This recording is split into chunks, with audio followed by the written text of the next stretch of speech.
Football বিশ্বের সবচেয়ে বড় মহোৎসব 2026 ফিফা বিশ্বকাপ দরজায় করানো আসছে। কার মাথায় উঠবে এবারের বিশ্বসেরার মুকুট? ডিফেন্ডিং চ্যাম্পিয়ন আর্জেন্টিনা কি পারবে শিরোপা ধরে রাখতে, নাকি এমবাপ্পের ফ্রান্স কিংবা রোনালদোর পর্তুগাল ছিনিয়ে নেবে ট্রফি? এদিকে 5বারের বিশ্ব চ্যাম্পিয়ন ব্রাজিল এবার মাঠে নামছে তাদের ইতিহাসের অন্যতম সেরা স্কোয়াড নিয়ে, যেখানে ভক্তদের সব উন্মাদনা তৈরি হয়েছে নেইমার জুনিয়রের ঐতিহাসিক প্রত্যাবর্তনকে ঘিরে। আজকের বিশেষ প্রতিবেদনে আমরা বিশ্লেষণ করব এই 4 হট ফেভারিটের শক্তিমত্তা। চলুন দর্শক, শুরুতে ব্রাজিলকে নিয়ে কথা বলা যাক। নেইমারের লাস্ট ড্যান্স এবং অবিশ্বাস্য স্কোয়াড। ফুটবল ভক্তদের জন্য সবচেয়ে বড় সুসংবাদ হলো সব সংশয় উড়িয়ে 2026 বিশ্বকাপে ব্রাজিলের 26 সদস্যের স্কোয়াডে আছেন নেইমার জুনিয়র। 2023 সালের অক্টোবর থেকে প্রায় 3.25 বছর ইনজুরির কারণে জাতীয় দলের বাইরে থাকার পর কোচ কার্লো আনচেলত্তির দলে নেইমারের অন্তর্ভুক্তি এবারের বিশ্বকাপে সবচেয়ে বড় ঘটনা। নিজের শৈশবের ক্লাব সান্তোসে ফিরে চমৎকার পারফর্ম করে তিনি ফিটনেসের প্রমাণ দিয়েছিলেন। তবে ব্রাজিল এবার কেবল নেইমার নির্ভর দল নয়, তাদের স্কোয়াড ডেপথ বা বেঞ্চের গভীরতা অবিশ্বাস্য।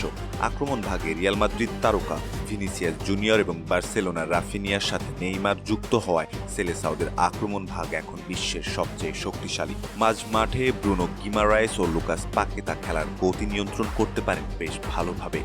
আর রক্ষণে গাব্রিয়েল মাগালায়েস এবং মার্কিনিসের মতো অভিজ্ঞরা রয়েছে দুর্ভেদ্য দেয়াল হয়ে। এই স্কোয়াড ডেপথের কারণেই ফুটবল বিশেষজ্ঞরা এবার ব্রাজিলের হেক্সা বা 6ষ্ঠ বিশ্বকাপ জয়ের দারুণ সম্ভাবনা দেখছেন। 2 নম্বর পজিশনে আমরা জায়গা দিয়েছি ফ্রান্সকে। তারুণ্য ও অভিজ্ঞতার এক অপ্রতিরোধ্য দুর্গ ফুটবল পণ্ডিত এবং আন্তর্জাতিক বেটিং সাইটগুলোর পূর্বাভাসে এবারও শিরোপার অন্যতম দাবিদার ফ্রান্স। কিলিয়ান এমবাপ্পের গতি, ওসমান ডেম্বেলে এবং আন্তোন গ্রিজম্যানের ক্ষুরধার ফুটবল মস্তিষ্ক ফরাসিদের আক্রমণ ভাগকে করেছে ভয়ঙ্কর। চোয়ামেনি এবং কামাভিঙ্গার মতো মিডফিল্ডাররা মাঝ মাঠের নিয়ন্ত্রণ নিজেদের হাতে রাখতে সিদ্ধহস্ত। গত 2টি বিশ্বকাপের ফাইনালে খেলা ফ্রান্সের এই দলটির সবচেয়ে বড় সুবিধা হলো বড় ম্যাচ খেলার অভিজ্ঞতা এবং যে কোনো কঠিন পরিস্থিতি থেকে ম্যাচ বের করে নেওয়া মানসিকতা। 3 নম্বর পজিশনে জায়গা পেয়েছে আর্জেন্টিনা। শিরোপা ধরে রাখার ব্যাক টু ব্যাক মিশন বর্তমান বিশ্ব চ্যাম্পিয়নদের। আর্জেন্টিনা মাঠে নামছে তাদের শ্রেষ্ঠত্ব ধরে রাখার লড়াই। কোচ লিওনেল স্কালোনির অধীনে আলবিসেলেস্তারা এখন একটি নিখুঁত দলগত মেশিনের মতো কাজ করে। লিওনেল মেসির জাদুকরী উপস্থিতি এবং তরুণ তুর্কি হুলিয়ান আলভারেজ, এনজো ফার্নান্দেস এবং অ্যালেক্সিস ম্যাকঅ্যালিস্টারদের ক্লান্তিহীন ফুটবল আর্জেন্টিনাকে অনেকটাই এগিয়ে রাখে।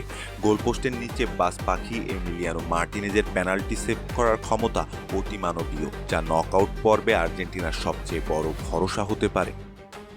লিস্টে 4 নম্বর পজিশনের জায়গাটা পেয়েছে রোনালদোর পর্তুগাল। রোনালদোর শেষ সুযোগ এবং রোনালদোর সম্ভবত এটি শেষ বিশ্বকাপ।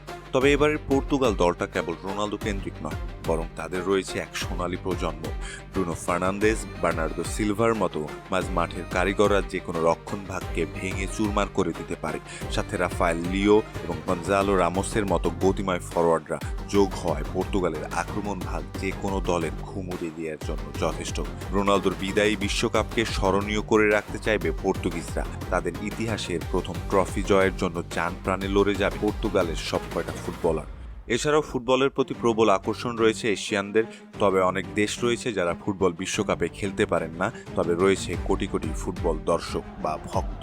তেমনই এক ভক্ত ভারতের তথা ক্রিকেট বিশ্বের সবথেকে জনপ্রিয় নাম বিরাট কোহলি। ফুটবলের প্রতি রয়েছে তার প্রবল আকর্ষণ। তার প্রিয় ফুটবলার হলেন ক্রিস্টিয়ানো রোনালদো। কোহলি বললেন, এটা রোনালদোর শেষ বিশ্বকাপ। একজন আইডল, হার্ডওয়ার্কিং পারসন। পর্তুগাল দলটাও বেশ ভালো। আমি চাই এবার তারাই চ্যাম্পিয়ন হোক। সম্মানিত দর্শক, আর মাত্র কয়েকদিন বাকি ফুটবল বিশ্বকাপ শুরু হতে। এই মুহূর্তে আপনি কি ভাবছেন? কোন দল ফুটবল বিশ্বকাপ জেতার দৌড়ে সবচেয়ে এগিয়ে আছে? জানিয়ে দিন আপনার মতামত কমেন্ট সেকশনে। ধন্যবাদ।